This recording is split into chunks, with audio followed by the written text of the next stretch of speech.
Hello friends, welcome to आईरू channel. तो friends, आज की इस वीडियो में हम पढ़ने वाले हैं क्लास 10th का चैप्टर सेकंड पॉलिनोमियल बहुपद पढ़ेंगे और इसके साथ ही इसमें कॉन्सेप्ट को समझेंगे और इसके प्रीवियस ईयर क्वेश्चंस को सॉल्व करेंगे। चलिए वीडियो को स्टार्ट करते हैं। तो सबसे पहले आपको पॉलिनोमियल पढ़ने में सबसे पहले आपको जानना होगा कि होल नंबर्स क्या होते हैं। जो हमारे होल नंबर्स होते हैं वो क्या होते हैं, उनके बारे में आपको पता होना चाहिए। होल नंबर्स यानी कि पूर्ण संख्याएँ। कैसी संख्याएँ? पूर्ण संख्याएँ। कैसी होती है पूर्ण संख्या, ये देखते हैं।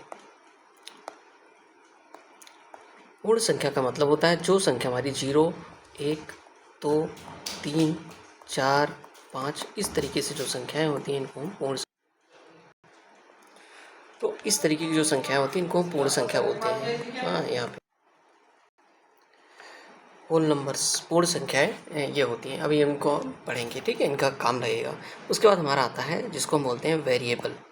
वेरिएबल क्या होते हैं? वेरिएबल्स यानी कि जो हमारे चर होते हैं वो क्या होते हैं? चर होते हैं, यूजली हम चर को मानते हैं जैसे x, y, z या फिर t या m या फिर n, क्योंकि इनकी वैल्यू क्या होती है? बदलती रहती है, वेरी करती रहती है, इसलिए इनको हम वेरिएबल बोलते हैं, ठीक है। फिर उसके बाद आते हैं कॉन्स्टेंट्स। कॉन्स्टेंट्स आते हैं। कॉन्स्टेंट्स का मतलब होता है अचर, ठीक है। अचर होते हैं। अचर क्या होते हैं? जो हमारे नंबर्स होते हैं इनको हम अचर बोलते हैं।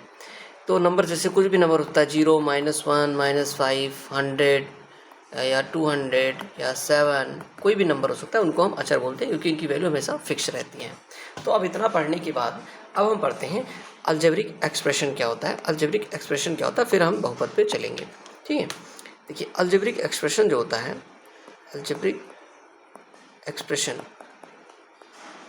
अलजेब्रिक एक्सप्रेशन जो होता है उसको हम हिंदी में कहते हैं बीजीय व्यंजक। बीजीय व्यंजक बोलते हैं। क्या होता है ये? देखो, इन्हीं वेरिएबल और कांस्टेंट यानी कि चर और अचर दोनों को मिला देते हैं तो क्या बनता है? हमारा अलजेब्रिक एक्सप्रेशन बनता है। जैसे आप बहुत सारे ऐसे अलजेब्रिक एक्सप्रेशन बना सकते हैं, जैसे 5x² - 9, ये भी हमारा एक अलजेब्रिक एक्सप्रेशन है। x + 2, ये भी हमारा एक अलजेब्रिक एक्सप्रेशन है। या y² + 7, ये भी हमारा एक अलजेब्रिक एक्सप्रेशन है, बीजीय व्यंजक है। और 9m³ - 8, ये भी हमारा अलजेब्रिक एक्सप्रेशन है, ठीक है। तो अलजेब्रिक एक्सप्रेशन के बाद अब हम पढ़ते हैं हमारा बहुपद क्या होता है। जो चीज़ यहाँ पे मैंने बताई इनको ध्यान रखिएगा तो बहुपद अच्छे से समझ में आएगा। चलिए बहुपद देखते हैं। बहुपद हमारा यानी कि बहुपद को क्या बोलते हैं? पॉलिनोमियल बोलते हैं। पॉलिनोमियल यानी कि बहुपद क्या होता है?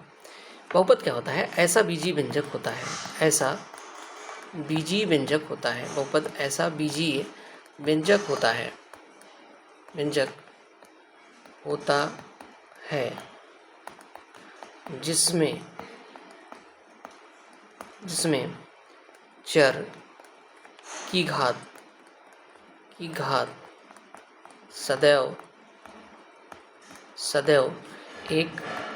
सदैव एक पूर्ण संख्या होती है। पूर्ण संख्या भी मैंने आपको ऊपर बताया था, होल नंबर पूर्ण संख्या होती है, पूर्ण संख्या होती है, ठीक है। तो पॉलिनोमियल ऐसा बीजीय व्यंजक होता है जिसकी घात जो होती है, जिसमें चर की जो घात होती है वो हमेशा एक पूर्ण संख्या होती है। किसकी घात? ध्यान रखिएगा, चर की घात जो होती है वो एक पूर्ण संख्या होनी चाहिए। आइए उदाहरण लेके देखते हैं। जैसे उदाहरण में यहाँ पे हम उदाहरण लेते हैं, जैसे 4x³ - 3x² + 1, ये मैंने लिखा। अब इसमें चर क्या है? चर तुम्हारा क्या है? x है, ठीक है, x है। दो जगह है और दोनों की घात अगर आप देखें, यहाँ पे घात 3 है, यहाँ पे घात कितनी है? 2 है, ठीक है। तो 3 घात और 2 घात, ये कैसी संख्या है? 3 और 2 कैसी संख्या है? एक पूर्ण संख्या है, इसलिए ये हमारा क्या हो जाएगा? बहुपद हो जाएगा। अगर मैं इस बहुपद की घात आपसे पूछ लूँ घात कितनी है, तो 2 और 3 में बड़ी संख्या क्या है? 3, तो इसकी घात कितनी हो जाएगी? 3 हो जाएगी। इसी तरीके से मैं और कुछ लिखता हूँ, -9y⁴ + 7y, ठीक है। अब देखिए इसमें चर क्या है? चर इसमें है y, लेकिन y की घात एक जगह 1/3 है और एक जगह क्या है? पावर 1 है। तो अगर एक जगह भी हमें पूर्ण संख्या, क्योंकि 1/3 तो पूर्ण संख्या है नहीं, एक पूर्ण संख्या लेकिन 1/3 नहीं है, तो इसलिए ये बहुपद नहीं होगा, ठीक है। अब बहुपद नहीं होगा तो इसकी घात भी हम नहीं लिखेंगे, ठीक है। इसी तरीके से मैं लिखता हूँ, जैसे 8x³ - 4x² + 6x - x, ठीक है। मैंने ये लिख दिया, सॉरी यहाँ पे लिख देते हैं x नहीं, यहाँ पे लिख देते हैं 8, ठीक है, मैंने लिखा। और ये बहुपद है कि नहीं, पहले देखिए चर क्या है, x है, सबकी घात देखिए 3 घात 2 घात 1 घात, सारी पूर्ण संख्याएं हैं, तो ठीक है कोई बात नहीं। अब देखिए ये क्या हो जाएगा, हमारा एक बहुपद हो जाएगा, और इसकी घात पूछे तो मैक्सिमम कितनी घात है 3, तो इस बहुपद की घात कितनी हो जाएगी 3। इसी तरीके से और भी हैं, जैसे है x² - 2। यहाँ पे देखिए, यहाँ पे चर क्या है, x है, और इसकी घात कितनी है 2, मैक्सिमम घात 2 है जो कि पूर्ण संख्या है, इसलिए ये क्या हो जाएगा, बहुपद हो जाएगा, और घात कितनी हो जाएगी 2 हो जाएगी। अब और भी कुछ एग्जाम्पल हम देख लेते हैं, जैसे यहाँ पे मैं लिखता हूँ 1/x² + 4x + 5। ठीक है, अब अगर मैं पूछूं आपसे कि ये बहुपद है कि नहीं, तो देखिए यहाँ पे चूंकि ये किस में है, हर में है, जो हमारा बीजी व्यंजक है वो किस में है, हर में है। कहाँ पे है, हर में है, तो इसलिए ये जो है बीजी व्यंजक बहुपद नहीं होगा, ये बहुपद नहीं होगा। भले ही यहाँ पे चर की घात एक पूर्ण संख्या है, लेकिन चूंकि ये किस में है, हर में है, नीचे है, इसलिए इसको हम बहुपद नहीं बोलेंगे। ठीक है, ये हमारा बहुपद नहीं। इसी तरीके से जो भी आते हैं जिनमें आपका बीजी व्यंजक नीचे हर में हो, लेकिन मतलब क्योंकि आप x² + 4x + 5 से 1 को डिवाइड करोगे तो ये पूर्ण आपको बहुपद नहीं मिलेगा। ठीक है, इसलिए एक मिनट। ठीक है, इसी तरीके से कई सारे एग्जांपल आते हैं, जैसे मैं लिखता हूँ x³ + 3 1/x³ + 3। यहाँ पे भी देखो x³ + 3 ये तो बहुपद लग रहा है, लेकिन चूंकि ये नीचे है, डिनोमिनेटर में है, हर में है, इसलिए ये बहुपद नहीं होगा। रीज़न क्या होता है इसका, रीज़न यही है, x³ + 3 से आप इस 1 को डिवाइड करो, आपको बहुपद नहीं मिलेगा। अगर x³ + 3 से आप 1 को डिवाइड करते आपको बहुपद मिल जाता तो हम बहुपद कह देते, बहुपद है। ठीक है, तो आपको बहुपद अब समझ में आ गया होगा, और बहुपद की घात निकालना भी आपको समझ में आ गया होगा। जो ये डिनोमिनेटर में होते हैं बीजी व्यंजक वो बहुपद नहीं होते हैं, ध्यान रखने। और अगर पूर्ण संख्याएं हैं तो वो बहुपद होते हैं। अब कुछ और देखते हैं जो बहुपद नहीं है, जैसे मैं यहाँ पे लिखता हूँ 4√x + 5x³ + 3। तो यहाँ पे देखो चर कितना है, चर है x की घात यहाँ पे क्या है, रूट। अच्छा, रूट का मतलब होता है ना, रूट का जो होता है, रूट का मतलब होता है कि कोई भी नंबर होगा और उसकी पावर 1/2। रूट का मतलब ये होता है पावर 1/2। तो पावर 1/2 आई, जो कि पूर्ण संख्या नहीं है। यहाँ पे भले पूर्ण संख्या है, लेकिन यहाँ पे तो पावर रूट पूर्ण संख्या नहीं है, इसलिए ये बहुपद नहीं होगा, और इसकी घात भी नहीं परिभाषित करेंगे हम। ठीक है, तो इस तरीके से आप बहुपद और जो बहुपद नहीं उनको पहचान सकते हैं। अब आइए कुछ स्पेशल टाइप के बहुपद को हम देखते हैं। जैसे सबसे पहला हमारा आता है रैखिक बहुपद। क्या आता है, पहला हमारा आता है लीनियर पॉलिनोमियल, जिसे हम बोलते हैं linear polynomial. Linear polynomial, linear polynomial क्या होता है, इसको हम बोलते हैं रैखिक बहुपद। रैखिक बहुपद। अब रैखिक बहुपद होता क्या है, रैखिक बहुपद होता है ऐसा बहुपद होता है जिसमें चर की जो अधिकतम घात होती है वो कितनी होती है, 1। रैखिक बहुपद, रैखिक बहुपद में चर की अधिकतम घात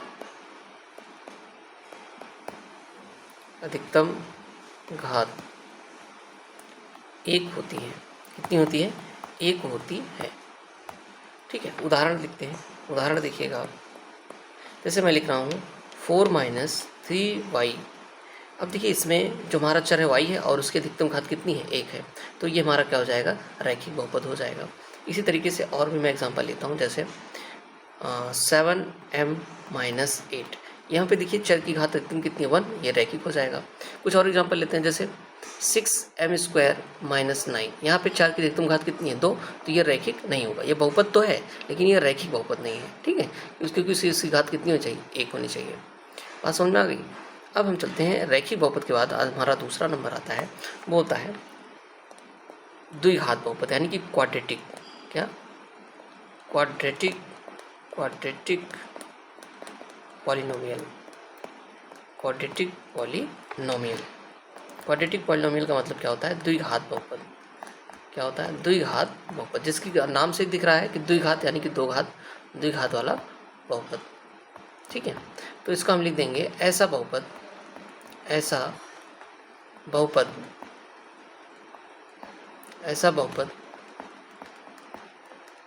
जिसकी, ऐसा बहुपद जिसकी घात, जिसकी अधिकतम घात, ऐसा बहुपद जिसकी अधिकतम घात 2 हो। कितनी हो, 2 हो, अधिकतम घात 2 हो, उसको हम क्या बोलते हैं, क्वाड्रेटिक पॉलिनोमियल यानी कि द्विघात बहुपद बोलते हैं। जैसे उदाहरण मैं लिखता हूँ यहाँ पे, देखिएगा। जैसे मैं लिखता हूँ 7x² प्लस 4x माइनस 9। यहाँ पे देखिए चर की घात यहाँ पे 2 है, यहाँ पे 1 है, तो मैक्सिमम घात कितनी हुई? 2 हुई ना, तो इसको हम क्या बोलेंगे? द्विघात बहुपद। ठीक है, और देखते हैं 4x minus 9x square plus 8। यहाँ पे देखो बहुपद हमारा चर क्या है? x है, x की यहाँ पे घात 1 है, यहाँ पे घात कितनी है? 2, तो ये क्या हो जाएगा? हमारा द्विघात बहुपद हो जाएगा। अच्छा, अब लिखते हैं 9y square minus 5y cube plus 8। यहाँ पे देखो घात 2 है चर की, यहाँ घात 3 है, मैक्सिमम घात कितनी हुई? 3, तो इसलिए ये हमारा द्विघात बहुपद नहीं है। ये बहुपद तो है लेकिन द्विघात बहुपद नहीं है। ठीक है, इस तरीके से द्विघात हो गया। अब इसके बाद 3 घात का आता है। 3 घात का मैं नहीं बताऊंगा, आप ऐसे समझ लीजिए कि 3 घात जब मैक्सिमम घात 3 रहेगी तो उसको त्रिघात बहुपद बोलते हैं। ठीक है, क्यूबिक पॉलिनोमियल बोलते हैं। अब इसको समझने के बाद अब हम चलते हैं इसके आगे, इसके हम शून्यकों को समझते हैं। अब हम दूसरा चलते हैं, दूसरे में हमारा होता है zeros of a polynomial. Zeros of a polynomial क्या होता है? इसको हम बोलते हैं बहुपद का शून्य। ठीक है, बहुपद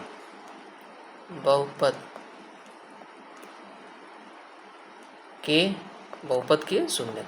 बहुपद के शून्य। देखो शून्य का सीधा सा मतलब होता है जो शून्य कर दे। किसको शून्य कर दे? बहुपद को। तो x का ऐसा, चर का ऐसा मान होता है, मैं लिख देता हूँ यहाँ पे, चर का ऐसा मान होता है, चर चाहे x रहे चाहे y रहे कुछ भी रहे, चर का वह मान जो बहुपद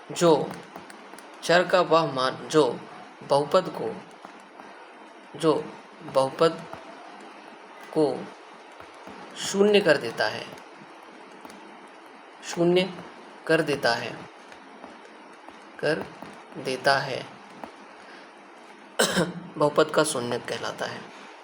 बहुपद का शून्यक कहलाता है। बहुपद का शून्यक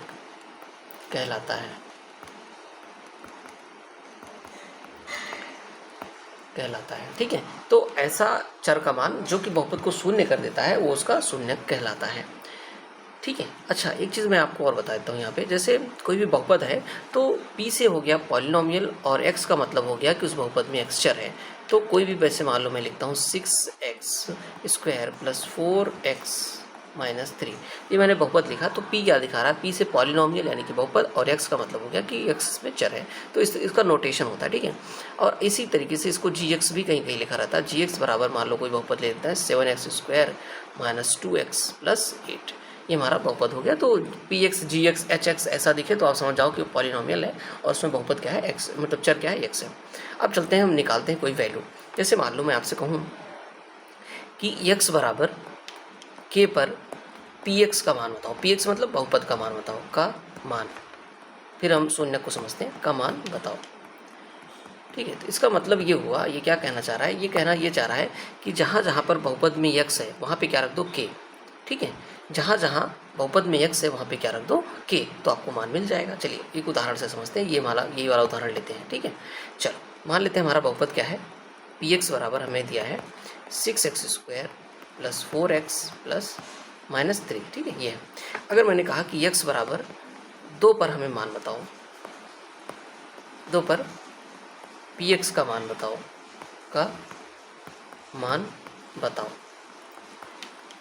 तो कैसे करोगे आप? मैंने क्या बताया कि जहाँ जहाँ पे x है वहाँ पे क्या रख देना आपको? 2।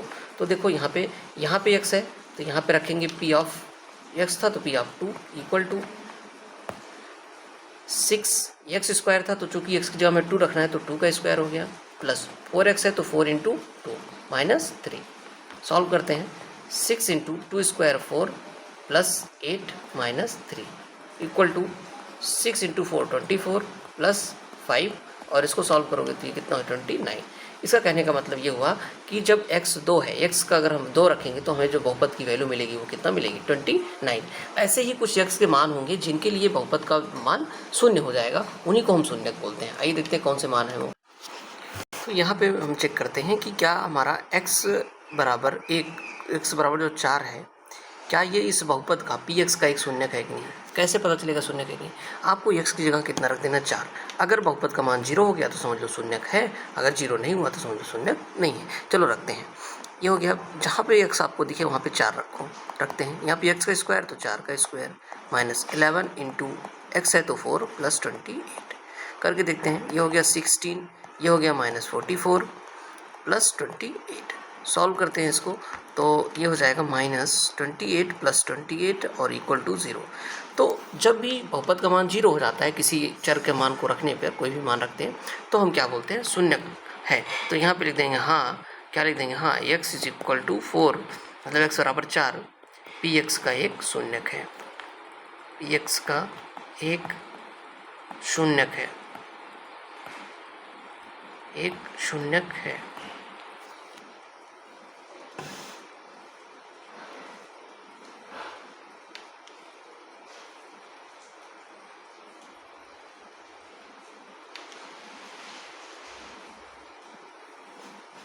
पी एक्स का क्या है, एक शून्यक है। ठीक है, आइए अब हम देखते हैं शून्यकों की संख्या। तीसरा हमारा टॉपिक आएगा कि शून्यकों की संख्या कितनी होती है। लिखते हैं बहुपद के शून्यकों की संख्या, बहुपद के शून्यकों की संख्या कितनी होती है।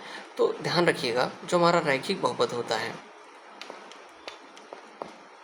ठीक है, रैखिक बहुपद जो होता है हमारा, रैखिक बहुपद के शून्यकों की संख्या, तो रैखिक बहुपद के एक शून्य, जितनी घात होती है उतने शून्यक होते हैं। तो रैखिक बहुपद की, पहले मैं लेता हूँ कि घात एक होती है, कितनी होती है, एक होती है। घात कितनी होती है, एक होती है। अतः इसके जितनी घात होती है अधिकतम उतने शून्यक होते हैं, या एक भी नहीं हो सकते, या तो अधिकतम एक होंगे या तो 0 होंगे। इसके अतः इसके अधिकतम एक शून्यक होगा, एक शून्यक होगा। इस तरीके से दूसरा बी वाला देखते हैं, द्विघात बहुपद का देखते हैं। द्विघात बहुपद, द्विघात बहुपद की घात कितनी होती है, घात 2 होती है। घात कितनी होती है, 2 होती है। अतः इसके अधिकतम, मतलब एक भी हो सकता है लेकिन 2 से ज़्यादा शून्यक नहीं हो सकते, अधिकतम 2 शून्यक होते हैं, 2 शून्यक, ठीक है, 2 शून्यक होते हैं। 2 से कम भी हो सकते हैं, एक भी हो सकता है, या एक भी नहीं भी हो सकता है, लेकिन अधिकतम कितने होंगे, 2 हो सकते हैं। ठीक है, ऐसे 3 घात का है तो 3 शून्यक हो सकते हैं, n घात का है तो n शून्यक। जैसे मान लो 4 घात का बहुपद है तो उसके 4 शून्यक होंगे अधिकतम, कम से कम एक भी, 0 भी हो सकता है, एक भी हो सकता है, 2 भी, 3 भी, लेकिन अधिकतम 4 होंगे। ठीक है, अब हम निकालते हैं शून्यक को, कैसे निकालते हैं। ठीक है, अब मैं अगला टॉपिक लिखूंगा चौथा, जो कि है शून्यक को ज्ञात करना। शून्यक ज्ञात करना, कैसे शून्यक को ज्ञात करते हैं, तो हम सीखेंगे। सबसे पहले हमारा जो पहला स्टेप होता है, मैं यहाँ पे स्टेप लिख देता हूँ। स्टेप 1 होता है कि जो भी बहुपद दिया रहा है, बहुपद को शून्य के बराबर, बहुपद को शून्य के बराबर करना। ठीक है, बहुपद को शून्य के बराबर करना। पहले बहुपद को आप शून्य के बराबर लिख देंगे और फिर स्टेप 2 में क्या करेंगे, स्टेप 2 में आप क्या करेंगे, कि चर का मान ज्ञात करना। चर का मान ज्ञात करते हैं, ज्ञात करना। ये ज़्यादातर आपको रैखिक बहुपद के लिए सूटेबल लगेगा। देखो मैं यहाँ पे दिखा रहा हूँ, जैसे मान लो एक बहुपद मैंने आपको दे दिया कि, मान लो कोई बहुपद मैंने पी एक्स आप बराबर आपको दे दिया कि 7x + 9 है। ठीक है, इसका आपको शून्यक निकालना है। तो सबसे पहला स्टेप क्या है, पहले तो बहुपद को आप 0 के बराबर लिख दो। ठीक है, फिर आप चर का मान निकालो। चर का मान कैसे निकालेंगे, तो 7x बराबर हो जाएगा -9 और x बराबर हो जाएगा 7 इधर मल्टीप्लाई में है तो इधर डिवाइड में है, ठीक, इस तरीके से।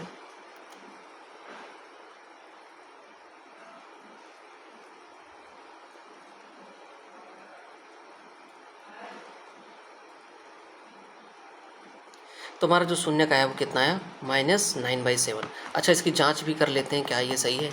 जांच कैसे करोगे आप, x की जगह कितना पुट कर दो बहुपद में, जो हमारा शून्य का है -9/7। चूँकि ये शून्यक है तो ये क्या कर देगा, इसको शून्य कर देगा। तो आइए देखते हैं। तो p की जहाँ पे x है वहाँ पे रखते हैं -9/7, ठीक है, बराबर 7x है तो यहाँ पे लिखेंगे -9/7 और +9। चेक करते हैं, 7 से 7 कट गया, -9 और +9 कितना आएगा, 0 आएगा। कितना है, 0 आएगा। सही है, अगर 0 आ गया तो इसका मतलब ये इसका शून्यक है। इसी तरीके से जो भी बहुपद आपको दिया रहेगा, मान लो एक बहुपद और लिख देते हैं, g(f)(x) = 6m + 4/3 ये दिया आपको, कह रहा है इसका शून्य ज्ञात करो। तो शून्य के लिए पहला स्टेप क्या होता है, हमें इस बहुपद को शून्य के 0 बराबर =0 करना होगा। फिर हमें चर का मान निकालना होगा। तो 6m = -4/3 इक्वल यहाँ पे लिखते हैं, और m = कितना हो जाएगा, -4/3 और 6m मल्टीप्लाई में है तो यहाँ डिवाइड में आएगा, -2/9, ठीक है, 2 से कट करेंगे तो इतना आ जाएगा। अब इसकी जांच भी कर लेते हैं क्या ये हमारा शून्यक सही है कि नहीं। तो जांच करने के लिए क्या करो, जहाँ पे x है वहाँ पे कितना रख दो, -2/9 बहुपद में। चलो रख के देखते हैं।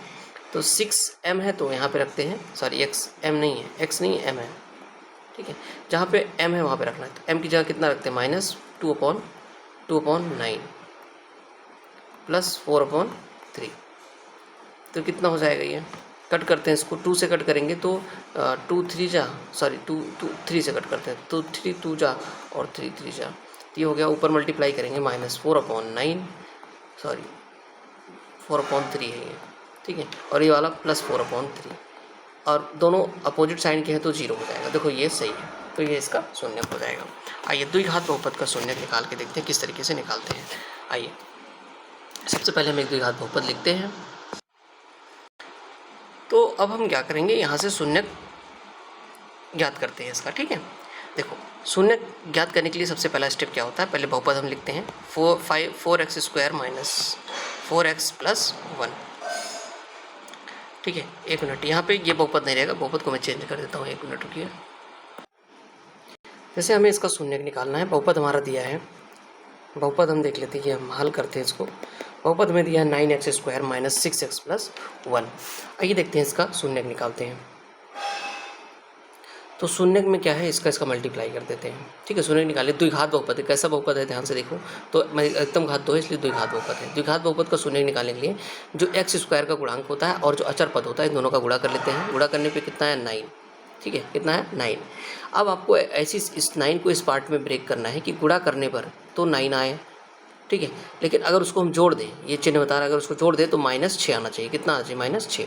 तो ऐसी संख्या बताओ अगर हम गुणा करें तो -6 आए, -9, सॉरी गुणा करें तो 9 आए, और अगर हम इसको जोड़ दें तो -6 आ जाए, ठीक है, -6। तो ऐसी संख्या क्या हो, ऐसा होगा -3 और -3, क्योंकि -3 -6 हो जाएगा, और -3 का गुणा करेंगे तो 9 बन जाएगा। तो बस आइए अब इसी तरीके से ब्रेक करते हैं। पहले हम लिखते हैं 9x², ठीक है, -6x को लिखेंगे -3x और -3x यहाँ से, और ये +1। चलो अब इसकी वैल्यू निकालते हैं। देखो यहाँ पे पहले हम इन दोनों में देखते हैं क्या कॉमन आ रहा है, इन दोनों में क्या कॉमन आ रहा है, फिर इन दोनों में कॉमन देखेंगे। तो हम देखते हैं पहले वाले दोनों में, 1 मिनट, ठीक है, 1 मिनट, सॉरी यहाँ पे 9 था। तो ये हो गया हमारा 9x² -6x को -3x में हमने ब्रेक कर दिया, +1। अब देखो -3x ऐड होगा तो -6x ही बनेगा। अब हम इन पहले दोनों, ये जो हमारे दोनों हैं, इन दोनों में हम इसको देखते हैं क्या कॉमन आएगा, फिर इन दोनों में हम देखेंगे क्या कॉमन आएगा, ठीक है। चलो तो इन दोनों में हमारा क्या कॉमन आ रहा है, 3x कॉमन आ रहा है। तो 3 से 9 को डिवाइड किए तो 3, और x² में से x को निकाले तो x, -3x में से 3x कॉमन कर लिए तो क्या बचेगा, 1, ठीक है। माइनस यहाँ से -1 को कॉमन करते हैं, तो -1 को कॉमन करेंगे तो ये कितना हो जाएगा, 3x, और यहाँ से देखो जब भी -1 को कॉमन करते हैं ना तो सेम चीज़ आती है, बस केवल साइन बदल जाते हैं। तो माइनस कॉमन किया तो जो -3x माइनस में था वो प्लस में हो गया, और जो +1 था वो क्या हो गया, -1 हो गया। अब देखो ये चीज़ कॉमन है दोनों में, ये तो उसको बाहर करते हैं, कितना हो जाएगा 3x माइनस 1, ठीक है, बाहर आ गया। तो यहाँ से क्या बचेगा 3x, और यहाँ से चला गया 3x माइनस 1, तो क्या बचेगा -1, ठीक है। अब यहाँ से शून्यक के लिए हम क्या करते हैं, चूँकि हमें शून्यक निकालना है तो गुणनखंड करने के बाद शून्यक के लिए क्या करते हैं, शून्यक के लिए हमें ये करते हैं कि हम पहले पहले वाले को 0 करते हैं। तो 3x माइनस 1 इक्वल टू 0, क्या हो जाएगा 3x इक्वल टू 1, और x इक्वल टू कितना हो जाएगा 1/3। और फिर दूसरे वाले को हम ऐसे करते हैं, तो 3x माइनस 1 इक्वल टू 0, तो 3x इक्वल टू 1 और x इक्वल टू 1/3। यहाँ पे हमारे दोनों शून्यक सेम आए हैं, तो ये हमारे शून्यक होंगे, ठीक है। हम इनको नाम दे देते हैं, तो हमारे देखो शून्यक भी ले देते हैं। पहले हमारा जो शून्यक है, शून्यक 1/3, दोनों शून्यक समान है तो हम लिख देते हैं शून्यक 1/3 होगा।